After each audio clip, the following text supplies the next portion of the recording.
Amis du soir, bonsoir. Oui, c'est Mams TV, c'est la vidéo de 21 heures. Et là, je suis tombée, mes amis, sur un article de France Info qui, franchement, m'a juste... Mais je sais pas si je dois rire ou si je dois pleurer. Mais les urbains, quand vous venez dans la ruralité, quand vous venez acheter une maison à la campagne pour vous mettre à la fraîche, pour avoir de la verdure, etc., essayez de ne pas vous mettre à côté d'une ferme de poules, ou alors arrêtez de vous plaindre du son de la cloche du village à côté, ou des cloches des vaches, ou du meuglement des vaches, ou du bruit du tracteur. Parce que là, on va pas être copains, figurez-vous. Donc restez dans vos villes, bien pépères, bien pépouses, et puis arrêtez de vouloir changer la campagne. C'est le seul endroit où on peut être peinard. Nous, les ruraux, on est habitués à ça. Voilà, ou alors, achetez pas une baraque près d'un poulailler, enfin d'un élevage de poules, ou allez pas à côté d'un paysan, etc. Non mais il faut arrêter, quoi, faites construire. Je sais pas si vous avez l'argent pour le faire. Mais bon, je suis tombée sur cet article-là, et comme vous le savez, tous je soutiens les paysans. Mon logo est toujours tête en bas parce que c'est pas encore réglé cette affaire-là. Je vous ai déjà dit, je crois, hein, il me semble, que le 3 juin, ils sont tous à Bruxelles, tous les pays, enfin 10 pays européens. Il va y avoir du monde, il va y avoir, je crois, plus de 20 000 tracteurs. Allez-y avec les moissonneuses-batteuses, allez-y avec le gros matériel agricole, les gars. Bon, après, ça coûte et puis ça roule pas vite. Mais bon. Ah, et puis, ils vont aller la sortir du bureau, la von der Leyen. Moi, je vous le dis, ça va péter. Mais juste avant les européennes, ils sont mal barrés. Ils sont très, très mal barrés. Et vous allez encore rendre ça encore plus mal barré en allant voter patriote. D'ailleurs, j'ai refait un sondage avec image ce coup-ci, donc la tête des candidats. Le seul souci, c'est que là, je peux en mettre que 4. Et je voulais jauger par rapport à Asselineau. Bah là, j'ai pas pu mettre Asselineau. Alors, j'ai mis Poutou, j'ai mis Philippe de Villiers, j'ai mis Zemmour et j'ai mis De Villiers. Voilà, donc allez voter en masse. Mettez la nique au sondage Ipsos là sur la communauté de votre MAMS. Donc là, c'est un article de France Info. Troubles anormaux du voisinage, une loi pour limiter les conflits relatifs au bruit ou à l'odeur des élevages à la campagne. Faut qu'ils fassent une loi. Non mais ils nous en pondent, hein. Donc la proposition de loi portée par la députée Renaissance du Morbihan, tiens donc, Nicole Lepay. Alors ça s'écrit P-E-I-H, donc c'est Lepay. C'est bon. Désolée. Ah, je suis d'humeur un petit peu marrante ce soir. Ah, peut-être se marrer un petit peu. Tiens, ça changera de mes beuglantes un peu. Donc cette proposition de loi doit être votée définitivement à l'Assemblée nationale le lundi 8 avril 2024. Donc aujourd'hui, on est aujourd'hui le 8 avril. Ah, d'ailleurs, lune noire aujourd'hui. Et éclipse totale du soleil, mais ça c'est pour les Canadiens. Eux, ils pourront voir l'éclipse totale. Voilà, il y a tellement de nuages que tu as éclipse ou pas éclipse. On se reprend encore des vents. Ici, c'est pas top. Donc ça a été publié donc, le 8 avril aujourd'hui, donc 2024. Protéger les agriculteurs et leurs activités des plaintes des riverains. Voilà l'objectif de la proposition de loi visant à adapter le droit de la responsabilité civile aux enjeux actuels, dont le vote définitif est à l'ordre du jour de l'Assemblée nationale, lundi 8 avril 2024, après une adoption au Sénat le 3 avril dernier. Mais j'ai envie de te dire, mon gars, tu veux venir te mettre au vert. Je peux l'entendre, la ville c'est devenu infernal, surtout les grandes villes, comme Lyon, Marseille, Paris, Bordeaux ça commence à être assez conséquent, Le Havre, etc. C'est des... Voilà, bon, c'est pas les mêmes tailles, mais c'est des villes quand même conséquentes. Et j'en oublie d'autres, hein, excusez-moi de ne pas toutes les nommer, mais il y en a quand même beaucoup. Et d'ailleurs, il y a un sous-article que je vais vous lire après, parce que c'est exactement ce que je pense. Vous allez voir. Donc, en définissant la notion de trouble anormal de voisinage, le texte ça m'énerve. Le texte espère limiter les conflits qui peuvent opposer les agriculteurs à leurs voisins, comme le cas de cette éleveuse de poules en Savoie, mise en demeure.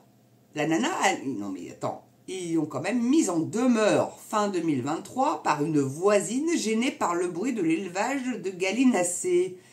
Mais va pas acheter une baraque près d'un élevage de gallinacés, meuf. Enfin, franchement. Donc, en 2022, le cas d'un éleveur bovin de l'Oise condamné à verser 100 000 € à des riverains incommodés par le bruit et l'odeur des bêtes avait fait réagir de nombreux agriculteurs qui ont dénoncé un phénomène d'agribashing révélateur des fantasmes des urbains récemment installés à la campagne. Voilà. Donc nous, par exemple, ruraux, on s'adapte très bien au bruit des klaxons, des ambulances, des sirènes de police. Donc vous, vous vous adaptez au bruit des poules qui caquettent, aux vaches qui meuglent, aux clochers qui sonnent. Enfin voilà, quoi, vous vous adaptez, vous arrêtez de mettre des mises en demeure, les gars, s'il te plaît, quoi. Allô? Il y a un truc qui fonctionne vraiment pas là-haut chez ces gens-là, c'est pas possible. Excusez-moi, je vais peut-être perdre des abonnés là sur ce coup pour la vidéo, mais je vais en gagner très certainement d'autres. Donc, c'est un mal pour un bien, j'ai envie de te dire. Non mais, faut arrêter, hein. Donc, le garde des Sceaux lui-même, oh Moretti, dis donc, au Salon de l'Agriculture en 2023, avait promis une loi pour éviter ces conflits aux agriculteurs, déclarant que si on n'aime pas la campagne, on reste en ville. Eh ben ouais, et si l'on va à la campagne, on s'adapte à la campagne qui préexiste. Eh ben merde, je suis d'accord avec Moretti, j'aurais jamais cru dire ça un jour. Pour une fois, il dit un truc intelligent, le garçon. Bon Dieu. Alors celle-là, elle est pas mauvaise. Donc un phénomène difficile à quantifier. La proposition de loi définit en fait ce que n'est pas un trouble anormal du voisinage, sur la base de 3 critères cumulatifs. L'activité doit être antérieure à l'arrivée des plaignants, se poursuivre dans les mêmes conditions et conforme à la législation. Donc ils ont encore refait une usine à gaz. C'est quand même dingue, hein. Ils sont pas foutus de faire quelque chose de simple.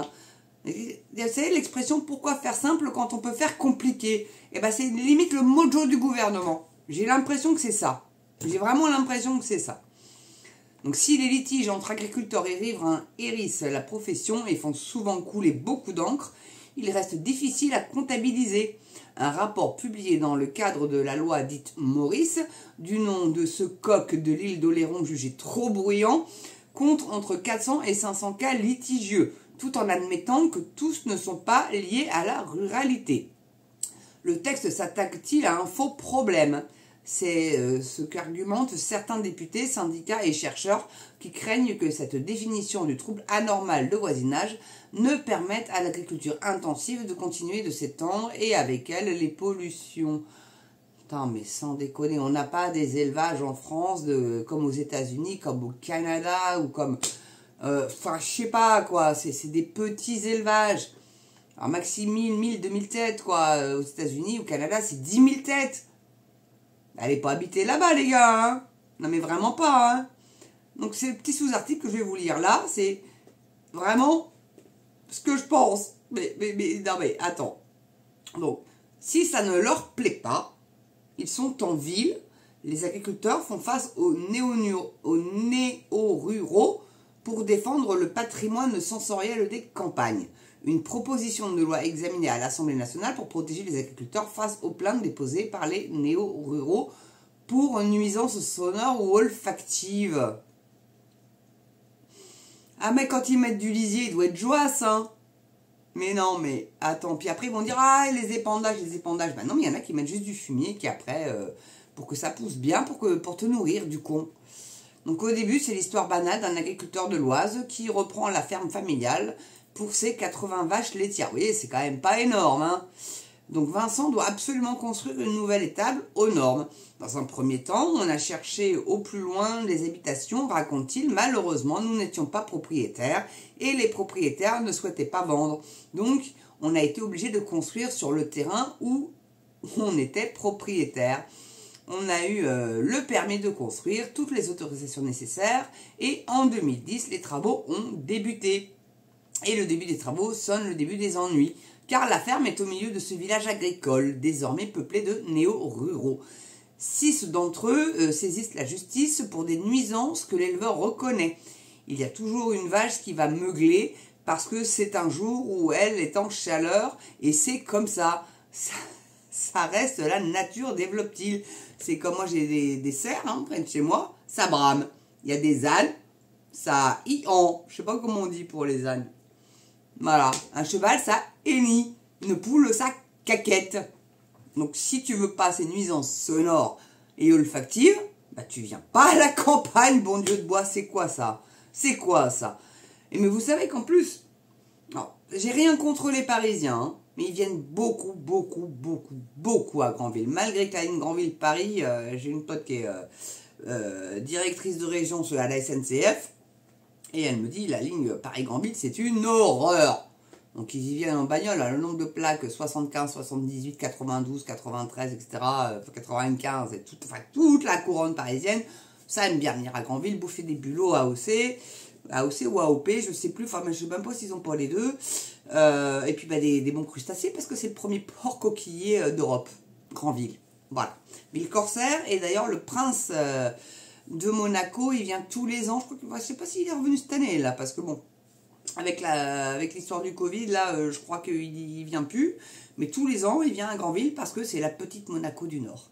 Ah, j'aimerais bien, parce que nous, on paye des impôts, par contre. Bon, et puis pas des ptios, si vous voulez vous installer sur cette ville-là, faut avoir un petit peu d'argent, Bon. Donc, et le début des travaux, donc, sonne le début des ennuis, car la ferme est au milieu de ce village agricole, désormais peuplé de néo-ruraux. Ah oui, ça, j'ai déjà lu, pardonnez-moi. Les bâtiments, on ne les cure pas tous les jours, mais plutôt une fois par mois ou une fois tous les 2 mois. Et il suffit que ce jour-là, le vent parte vers les maisons et il va y avoir les odeurs, ce qui est normal. Bon, peut-être qu'ils pourraient faire un effort à le faire un petit peu plus souvent, mais bon, ils ont déjà suffisamment de boulot parce que c'est des gens qui bossent quand même 80 heures semaine. Quand on sait qu'en mairie, c'est 32 heures par semaine. Voilà. Puis on connaît l'efficacité des mairies. Bon, bref. Donc les plaignants vont obtenir plus de 100 000 € d'indemnité et l'éleveur doit contracter de nouveaux emprunts pour les payer, avec la perspective de devoir cesser son exploitation si les prochains jugements sont toujours défavorables. Pourtant, d'autres voisins prennent sa défense. Il y a un peu d'odeur, pas beaucoup de bruit, mais quoi, il ne me dérange pas, témoigne une voisine. Je les ai toujours connus et je ne vais pas commencer à embêter des gens qui sont là depuis des générations. Les gens qui viennent à la campagne doivent accepter les avantages et les inconvénients. Si ça ne leur plaît pas, ils vont en ville. Exactement ce que moi je pense, franchement. Et protéger le patrimoine sensoriel des campagnes. La situation de Vincent rappelle l'histoire du coq Maurice, dont les chants trop matinaux dérangeaient les voisins de sa propriétaire sur l'île d'Oléron. L'animal était devenu un symbole de la défense de la ruralité et avait entraîné la création d'une loi en 2021 pour protéger le patrimoine sensoriel des campagnes. Mais depuis, les plaintes de néo-ruraux se multiplient contre des nuisances sonores ou olfactives des activités agricoles. Près de 500 procédures sont en cours entre les néo-ruraux et des agriculteurs. Alors, pour protéger ces derniers, la députée agricultrice du Morbihan, Nicole Lepay, ou le Pay, je pense que ça se prononce le Pay, rigolez pas, je pense que ça se prononce comme ça. P-E-I-H. Dites-moi comment vous le prononcez, moi je prononce ça Pay. Ça lui va très bien vu qu'elle est Renaissance. A déposé une proposition de loi. Bon, apparemment, ça va quand même dans le bon sens, mais bon. C'est bien quand il dépose une loi, c'est jamais appliqué, donc bon. Examiné lundi 4 décembre à l'Assemblée nationale pour prendre en compte l'antériorité des exploitations agricoles et donc limiter les plaintes des néo-ruraux pour troubles du voisinage. Mais ça risque de ne pas être suffisant pour mettre Timothée Dufour, avocat de plusieurs agriculteurs, en prise avec des plaintes de néo-ruraux. La plupart des litiges aujourd'hui en milieu rural naissent suite à un agrandissement, une mise aux normes ou une augmentation de cheptel, détaille-t-il. Et la proposition de loi, aujourd'hui, ne prend pas en compte l'évolution ou plutôt la continuité de l'exploitation. La loi dite du coq Maurice, votée en 2021, était censée protéger le patrimoine sensoriel, donc les odeurs et bruits de la campagne, mais elle est restée sans effet, faute d'inventaire de ce fameux patrimoine. Voilà, il y a plein de commentaires, il y a encore des sous-articles, mais je ne vais pas tous vous les lire, parce que là, je constate qu'elle fait 14 minutes, la vidéo. Mais après tout, c'est la petite vidéo du soir de 21 h, donc comme il n'y a rien à la téloche, eh ben vous regardez votre mams, les gars. J'aurais presque pu en faire une première de celle-là, mais bon. Allez, j'avais... le soir, c'est plutôt des vidéos un petit peu feel good, un petit peu... voilà, quoi. Mais bon, à tous les urbains, si le chant du coq, le son de la cloche de l'église, ou si les meuglements des vaches, ou si les hi-han de l'âne, ou le caquettement des poules vous dérangent, ben, un petit conseil, venez pas en ruralité, ou alors faites construire loin d'une exploitation agricole. Voilà, c'est tout. Parce que bon, hein, c'est ça la campagne, c'est ça la beauté de la campagne. Et puis bon, bah sans parler du lisier qu'ils mettent pour fertiliser leur sol. Et en ce moment, c'est la pleine période. Hein, donc moi, je n'ouvre pas ma fenêtre parce que ça schlingue. Hein, mais bon, voilà. Ça me dérange pas, quoi. C'est la campagne. Voilà, on s'adapte. Comme je l'ai dit en début de vidéo, ou en milieu, je sais plus. Quand un rural va en urbain, bah il y a les sirènes des ambulances, des flics, des pompiers, tout team, les klaxons, parce que normalement c'est censé être interdit de klaxonner en ville, hein, mais bon, ça klaxonne quand même, il n'y a pas de souci. Donc voilà quoi. Puis nous on s'adapte, on est malheureux mais on s'adapte. Voilà, vous avez compris le message? Donc si vous voulez venir à la campagne, bah vous vous adaptez, bah sinon vous venez pas, vous restez en ville. Qu'est-ce que vous voulez que je vous dise? Bon allez, en tout cas, merci d'avoir regardé cette vidéo. Encore 195 abonnés avant d'atteindre les 2500, donc je compte sur vous, ceux qui regardent mes vidéos et qui ne sont pas abonnés. Faites-moi grimper ça, fissa. Voilà. Allez, je vous adore. Surtout, n'oubliez pas, la pouce. La pouce. Et je recommence à chaque fois, je le fais. Hein. Le pouce, la cloche. Je vais y arriver, bon Dieu de moi. L'abonnement. La petite souscription, le petit don s'il vous plaît pour aider à améliorer la chaîne. J'ai eu un commentaire sur le papier peint. Bon, ça à la limite, bon, c'est pas bien grave. Le papier peint, oui, c'est celui de, effectivement, de ma grand-mère, oui, parce que c'est une maison du XVIe siècle. Hein, donc, ça a été refait à l'époque de ma grand-mère, donc dans les années 1930. Donc, c'est un vieux papier peint.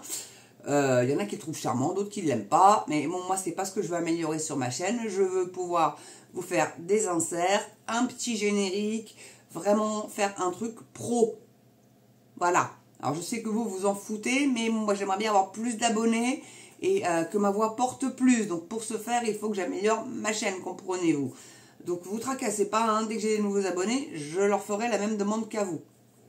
Et encore un grand merci à ceux qui ont déjà sauté le pas de l'abonnement payant, donc la souscription à la chaîne, et ceux qui ont fait des dons, encore un grand merci à eux. Voilà, et surtout à Yvette, qui est réellement la number one de mes fans, puisque dès qu'une vidéo est téléchargée, paf, c'est la première à la regarder et à mettre un commentaire. Donc un grand merci à vous Yvette, je vous adore et j'adorerais qu'on se rencontre un jour si vous êtes d'accord. Honnêtement, j'adorerais pouvoir papoter un petit peu avec vous et même pourquoi pas peut-être faire une petite vidéo avec vous si ça vous dit. Voilà. En tout cas, grand merci à vous tous. Surtout, très important, mais alors très important, portez-vous bien et prenez soin de vous. Allez, je vous adore et je vous dis à très bientôt pour une prochaine Mams TV.